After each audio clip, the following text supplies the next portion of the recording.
When I think about fantasy, yes, sure, I think about stories with various magical elements, elves, fairies, wizards. But when I think about fantasy readers talking about their favourite books, they don't often talk about the magical elements. Fantasy readers tend to talk about the characters, the cool things they did, or the funny things they said. And if they do talk about the magical element, it is in response to how the characters used it. I think fantasy readers love good, strong, well-written characters. And yes, this is something many a good fantasy book has, but it is also something that many a good classic book has too. And that's what we're talking about in this video. We're talking about classic novels fantasy readers would enjoy. I don't think characters are the only thing fantasy readers enjoy either. I think an intricate and often complex plot, sometimes involving political intrigue, that's important to fantasy readers too. They're also not afraid to read a big book. Actually, I even think they might prefer these huge, monstrous books. Comedy is always a nice bonus, as too is a villain or a morally grey character. And I really have to mention world building and the importance of a strong setting. Finally, it's the themes. I think injustice and or overcoming the odds of some kind of adversity are common themes that produce very satisfying reads in a fantasy novel. If a book does all or most of those things, then regardless of whether or not it has a magical element, fantasy readers are going to enjoy the book. This is the first in, I hope, a series of videos where I'm planning to recommend classic books to readers who are drawn elsewhere in the literary world. I'm going to start with the books in about 15 seconds time, but I just wanted to mention books such as Lord of the Rings, books that are clearly both very comfortable being called a classic or a fantasy novel, or series in this case. I don't think the fantasy readers need me recommending those books. I don't think I'm adding anything to their knowledge of literature if I talk about Lord of the Rings. I don't think I need to talk about classic fantasy. That said, I'm starting with two classics, which, if they were written now, would be considered epic fantasies, but they predate the genre itself by almost 3,000 years.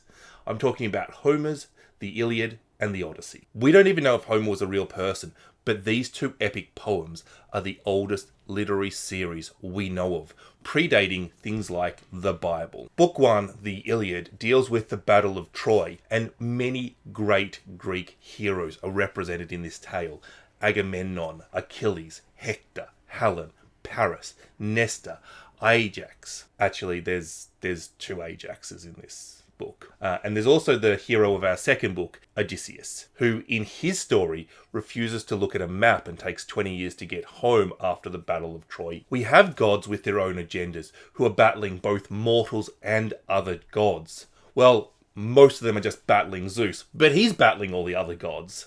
There are magical creatures, epic battles, mortals with supernatural strength, plotting, and they're just plain good stories. And that's really the reason they survived for over 3,000 years. Characters and plot. Inside these stories, there are hints of an actual historical time we don't know much about. We're still unsure of a lot of the details around the Battle of Troy, and historians and archaeologists still refer to Homer's two books for clues about that battle and life in ancient Greece. The Three Musketeers. Alexander Dumas. Young upstart D'Artagnan meets veteran musketeers Aramis, Athos, and Porthos. After briefly trying to kill each other, they become friends and embark on a quest to save all of France. There is Milady and Rochford, whose plots and schemes mean they end up in combat with the musketeers.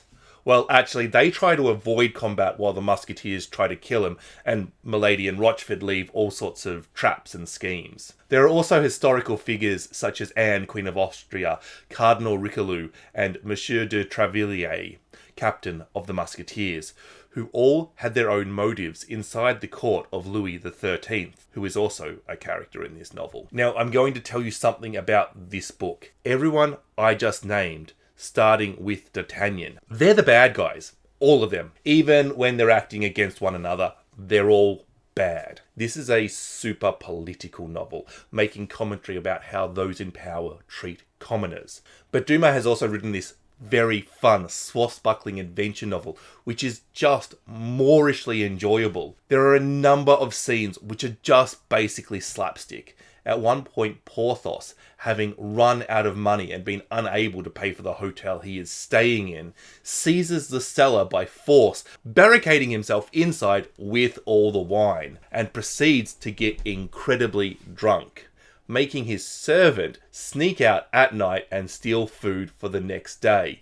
Any attempt to reason with Porthos, who we must remember at this stage is very drunk, results in him being insulted by the hotel staff and accusing them of being scoundrels, seemingly ignoring the fact that he has murdered innocent waiters who are just trying to serve wine to their guests. I actually think this sums the book up brilliantly. It is such a brilliant metaphor, and it is absolutely ridiculous. There is an ingenious plot to steal food, there is lots of random sword plays, and who is looting this encounter? Literally the random people who happen to cross paths with one of the big name characters of the novel. There are obviously less comical parts of this novel too. It is very thrilling and your heart will palpitate at times, but I really just think that this is one of the most misrepresented novels that Hollywood has gotten hold of. Also, if you like the Three Musketeers, know that there are 3 sequels to it. This is a good series for fans of the smart-ass rogue. A Tale of Two Cities, Charles Dickens, a book with one of the most iconic opening lines in literature. It was the best of years. It was the worst of years. But it isn't the beginning, but the ending of this book that will take your breath away. I am not a big Dickens fan. I don't hate him like my shady wife does, but he's not an author I particularly love. He is a hit or miss author. So please take Dickens' entry on this list as the massive compliment it is, because the ending of this book is one of the finest endings I have ever read. Set in the French Revolution during the Reign of Terror, a time in French history where many heads were separated from their bodies. A French doctor is given his liberty after 18 years locked in the Bastille. He moves to London to be with his daughter Lucy, who he has never met. Lucy is involved in a love triangle between Sidney Carton and Charles Darnay, the latter of who is on trial for being an English spy.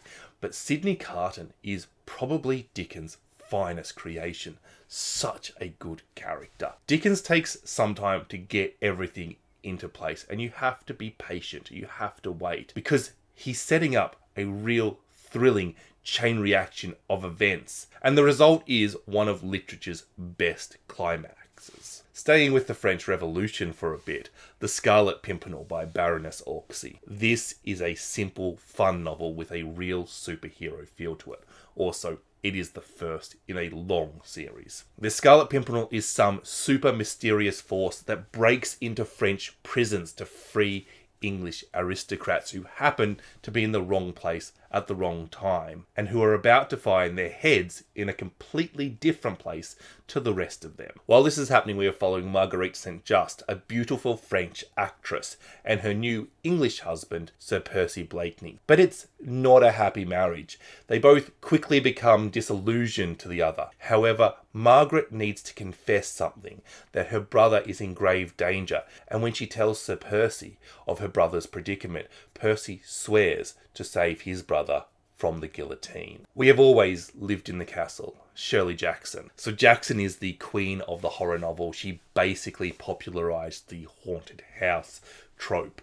But in this story, we have her creating this eerie, creepy atmosphere. Mary Cat lives with her older sister Constance and her uncle Julian, who Constance cares for. 6 years prior, Mary Cat and Constance's parents, auntie, younger brother, and Uncle Julian were all poisoned after somebody mixed arsenic into the sugar bowl, which they then all sprinkled over their blackberries at dinner. That day, Mary Cat was sent to her bed without dinner as punishment for misbehaving, while Constance didn't eat the sugar, and Julian, for some reason, survived the poisoning. Constance was arrested for the murder, but ultimately found not guilty. The town people, however, think differently and exclude her and Mary Cat. In Mary Cat, Jackson has created such a dark and angry character, a disturbed girl who is angry at the world for mistreating her and her sisters.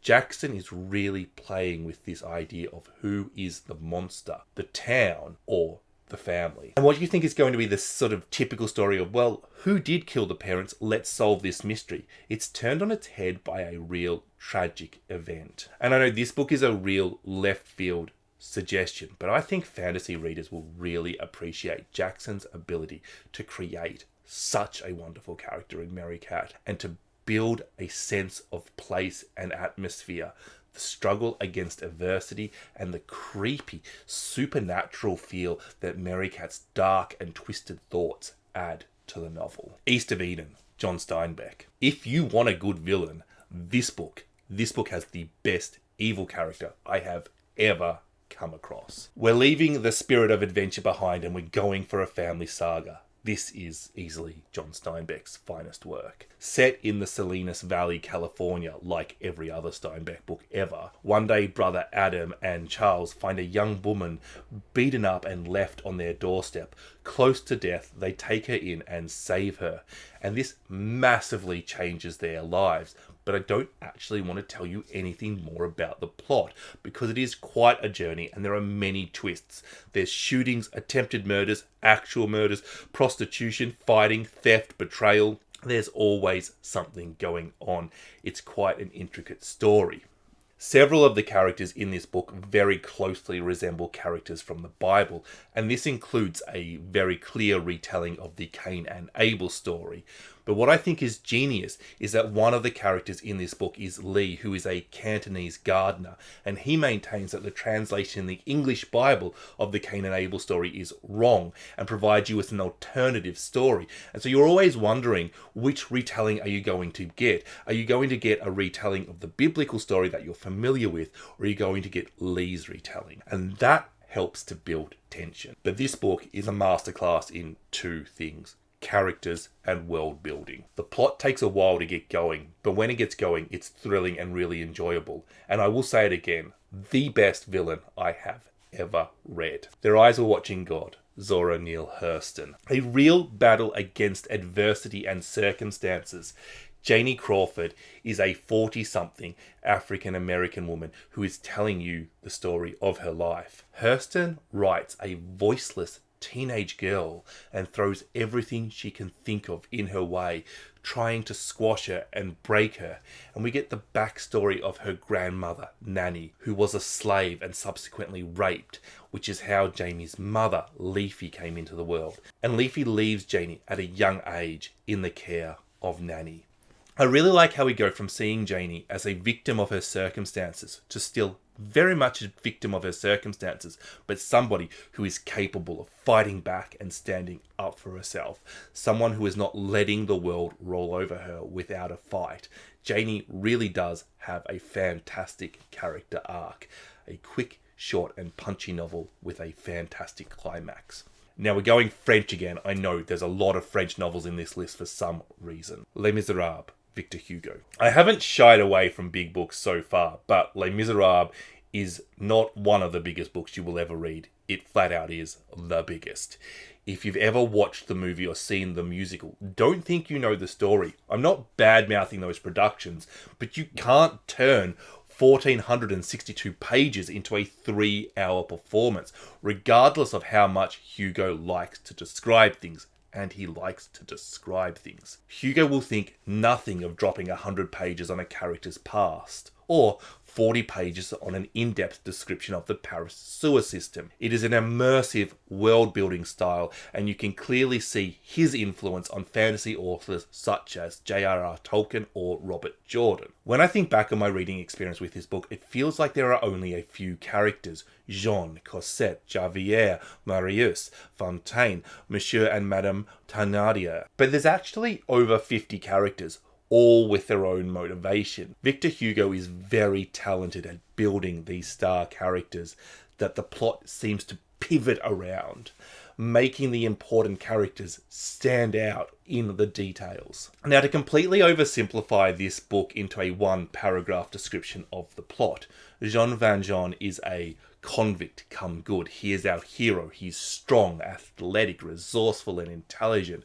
Jean helps various characters in particular using his strength or intelligence, but his own past, in the form of Police Inspector Javier, is always following him. Jean is aware of the good he can do in the world, while Javier of the crimes he's committed and how he should be punished. The plot is constantly twisting and squirming, going in new directions, and it is always entertaining. There is always a subplot being resolved, and as I said, lots of characters for you to get invested in. Another chunky French classic, which in many ways is quite similar to Les Miserables, is The Count of Monte Cristo by Alexander Dumas. The ultimate tale of revenge and what it means to be human. Like Les Mis, this is a chunky book coming in at 1,312 pages. But this novel reads so much quicker than its size. You can really fly through Dumas' writing.